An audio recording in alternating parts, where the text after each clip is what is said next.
وقفت كده وقلت له بقول لك ايه يا خضر، فوق لنفسك، انا خلاص الوضع ده ما يعجبنيش، الحال المايل ده خلاص ما ينفعش، وقلبي ده تحت جزمتي الا كرامتي، خلاص ما بقاش ينفع.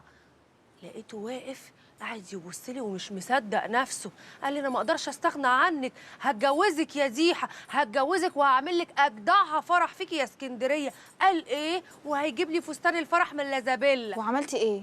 انا طبعا ايه، كنت هضعف، رحت ماسكه نفسي كده قلت له لا لا لا لا لا، انا محتاجه اخد وقتي وافكر وادورها في دماغي. انت مفكرني ايه؟ هو انا بطولي؟ انا معايا اختي نور عينيا واخد رايها الاول. تفكرنا ايه يعني؟ ده احنا ولاد ناس ومن عيله.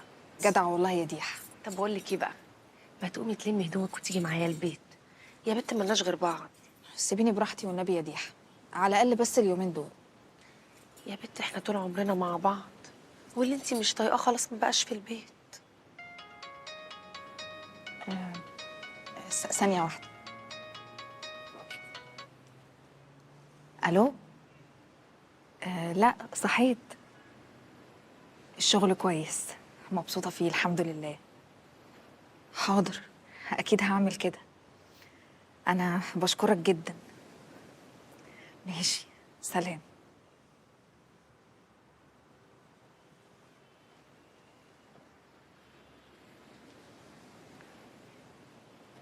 ايه؟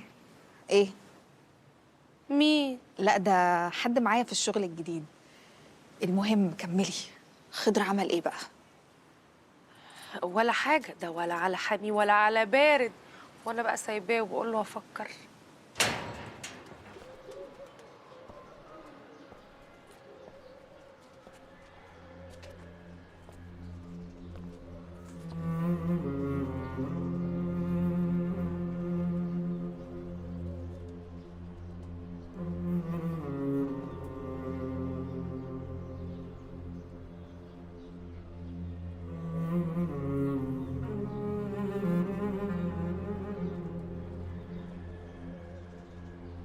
ابن حلال،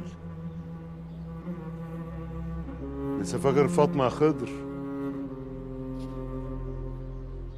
تتنسيش يا هيثم، ما تتنسيش. مش حاجة في الدنيا عوضتني عنها. راحت يا أخي وخدت روحي وياها. عارف أنساها ولا أعيش من غيرها. بقيت تايه يا جدع، غضبان من كل حاجة في الدنيا يا أخي.